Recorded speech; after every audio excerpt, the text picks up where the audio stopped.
And the question is, you get to ask yourself, am I that person who buys that story, or am I someone who defies that voice, defies logic, defies whatever evidence that peanut gallery has, and goes forth and does it anyway? And so that is the question. Who do I get to be in the face of whatever is actually happening, good, bad, ugly, or otherwise? What do who do I get to be? So I don't know. I hope that question inspires something and helps you to ask a good question in your mind. What do you think, Gila? Yeah, no, I think it brings up a lot of different things for me. Just I was thinking as you were speaking, like that you said the resistance is within us, and to just this peanut gallery, how you had termed it, how we're kind of, I don't know what the right word is, but we're facing it. We're facing these things that we have difficulty with. And I think everyone on this who's listening understands that and relates to that. And it's really just becoming or being the person that we want to be or we desire to be. It takes some courage, I would say, in some cases, to really to let go of the old patterns. It is, and in a sense. Oh, thank you. Yeah, I agree. And in a sense, it does take courage. It definitely does. And in a sense, it's also a shortcut. It's also makes doing those things much easier, because instead of having to know the right answer or really think about things, it's like, who, that's why, that question, what would Jesus do, for some people is so powerful, because there's never a question. If you really know the spirit of an actual Christ consciousness, there's no question. There's always one answer that's like, okay, this is the one, the most enlightened choice, the one that is the best move for everyone. And that's what I'm asking when I say, who do you want to be? Is, do you want to be in yourself? Does this align, whatever the choice is, which one aligns with what you're becoming, and who do you get to be? Yeah, no, it's a philosophical question there, but I think we all have to, or at least I feel like I had to ask myself many times in my life, as I'm becoming who I desire to be. So I just wanted to say that, we live in such a important time right now, where more of these kinds of podcasts are coming out. People are really being authentic and really coming to terms with not being in the shadows and letting go of some old patterns. I just really wanted to just bring it out there. I think I might have said it in previous podcasts, but I just wanted to say it again with Rachel, that Rachel's doing such great work with her healing and her music, and she's really very authentic. I've known her for some time, and I just wanted to give her some gratitude for all the work that she's been doing and her clients. So, thank you for being here, and thank you for really, stepping up and talking about these things that people think about and want to do, but sometimes they're afraid of. And it's just great to hear from you. Thank you so much. And I really appreciate being here and, just the opportunity to be able to engage in such discourse openly. As you said, not only are more and more resources becoming available, but what a beautiful time to live in, where we have free access to information and where we can freely, with, no holds barred, exchange these sacred and ancient truths that will accelerate us massively, rather than being completely oppressed with no vision and no hope. Like, what an amazing time we live in. How grateful we all can be for that. Right. Totally. I'll just take a break. So I just wanted to, anyone who's just tuning in now, I'm interviewing Rachel Haymet. She's the originator, the author of the music that's in the beginning and the end of my podcast.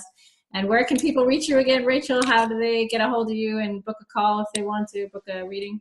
Yeah, so today for all the listeners, if you are intrigued or touched or have a question at all for me personally, I just invite you to get on the phone with me and you can visit my booking website, which is clarityreiki.setmore.com, and there should be some links provided if I'm not wrong to that. And that just takes you directly to my calendar where you can book a free divine channel call with me, and I would be pleased to tell you the number one thing that your highest guidance wants you to know.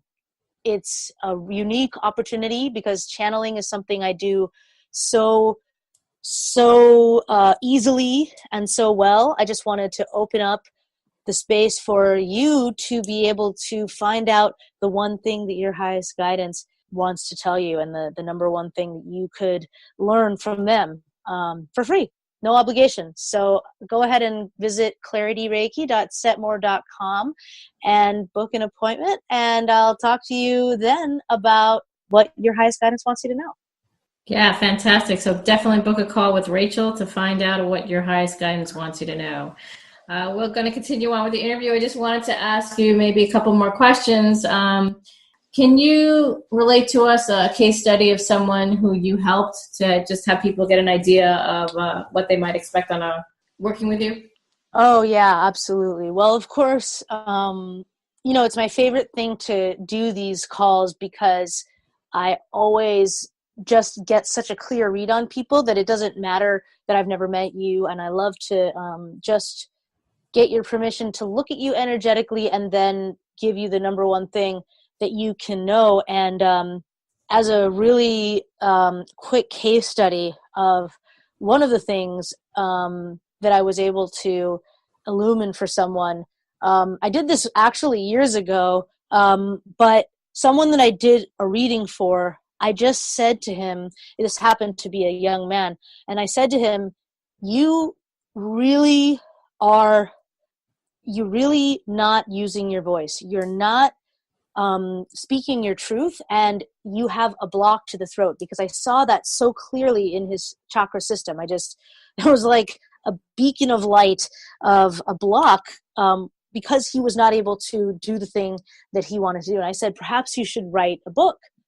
And that young man was so struck because he had been thinking that for months before, and no one had told him that. So he was basically waiting for someone to give him permission. And not only did I do that, I said, it's kind of a dire situation for you, particularly because if you do not get this out, your soul is basically not going to be happy. You're going to be crushed until you get this message out of you, because it's weighing on your soul, on your consciousness, everything. And just actually a few weeks ago, lo and behold, I get a book in the mail. Oh, fantastic! Oh, wow, totally cool. He writes me this letter. He says it's the first in this series, and he's felt so much lighter ever since he started working on it, which was shortly after that reading. And although it took him a while to actually produce the book, as it does, I mean, he said that it had led to him getting married, him being completely fulfilled in his life. And of course, it's a rare person who can take that one moment of clarity and turn it into a lifetime of success. But, he was able to do that. And I'm so happy that I was able to help catalyze a writer in this universe, because we all need more people who are writing, as you know how important that is, Gila. I don't even have to tell you. Yes, I have to say something about anyway, so I just have to say a few words about writing and desires, since that's something that I do really well. I help people with both healing through writing and really going after their desires. So Rachel, does such a great job of healing and really pinpointing what your needs are. And if anyone then needs help going after them and writing about them or healing through that, that's something I can help you with. And you can find my information in the details below. So is there anything else you'd like to tell us, Rachel, about some additional healing experiences that people can get through you if they're going through a difficult time or they're feeling pain? Like, what kind of things do you help them with? Yeah, that's a great question. Thank you for asking. So, not only the seeing that I specialize in, although I certainly do feel that that is a specialty for me, but it's also the um, actual healing of those things. So I work through different modalities, and I do this one called the mind wipe, which is just incredible. I do the mind wipe, and what happens is the person who wants this done, they want it done because there's some kind of mental thorn in their side that's bothering them. For instance, and it can be something big or something small. But for instance, I had a friend who she had been on just a few dates with a man. She was looking for her love, for her relationship, and she went on a few dates with him over about a month, and then after that he broke up with her, and he said, I'm not feeling this so much, I'm gonna move on, this is not my relationship. And she was just devastated by that, and literally for months afterwards she could not get him out of her head. When she finally came to me, she was completely desperate, and she had not been on a date without being able to, without comparing the guy she was on the date with to the previous guy who had broken up with her. So I did the mind wipe on her. And what that does is it emotionally archives what you're going through so that it's not actively informing your emotional landscape as you go forward. So what that means is, for her, it's like I went into her mind and it appeared to me as a bedroom. And like a teenage girl's bedroom, every single surface, every wall, even the ceiling, everything was covered with pictures of that guy or of them together. And obviously that's why she couldn't get him out of her mind. So I took all those pictures down, I put them in a pile, I put lighter fluid on it, and I burned it to the ground. And then, after I had burned it to ashes, I took those ashes and used them to plant another plant for the seeds of a new relationship to be able to flower and bloom and grow strong. Within less than 2 weeks, before I spoke to her again, she had gone on another date. She had not thought once about that previous guy, and she was able to go on a date, and she was already in a new relationship with the guy that, as far as I know, she's still with him. Fantastic. Wow, that's amazing. So really got to check Rachel out. She's got some really intense talents and abilities that I believe you should tap into, and you can get that call for free. So I would recommend you look her up. Yeah, thank you. I mean, that's just one example. There's so many things that I can help a person with. Whatever's on your mind, if you're experiencing pain and you can't get beyond it and it's become a power leak for you, I would love to help you to release that and to make something new possible for you. So, yeah, fantastic.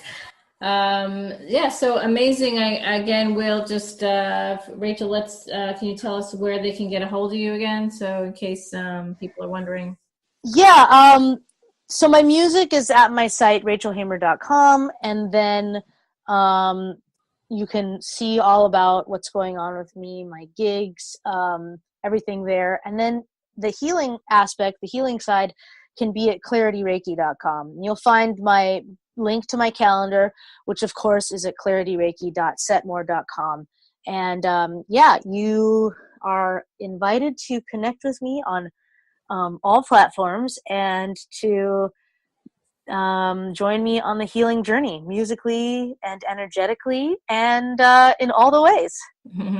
Fantastic. Yeah, so definitely join Rachel in any way that you feel called to do so. She's here to help you in a variety of different healing. Is it mainly Reiki that you use, Rachel, or is there any other healing modality that you use?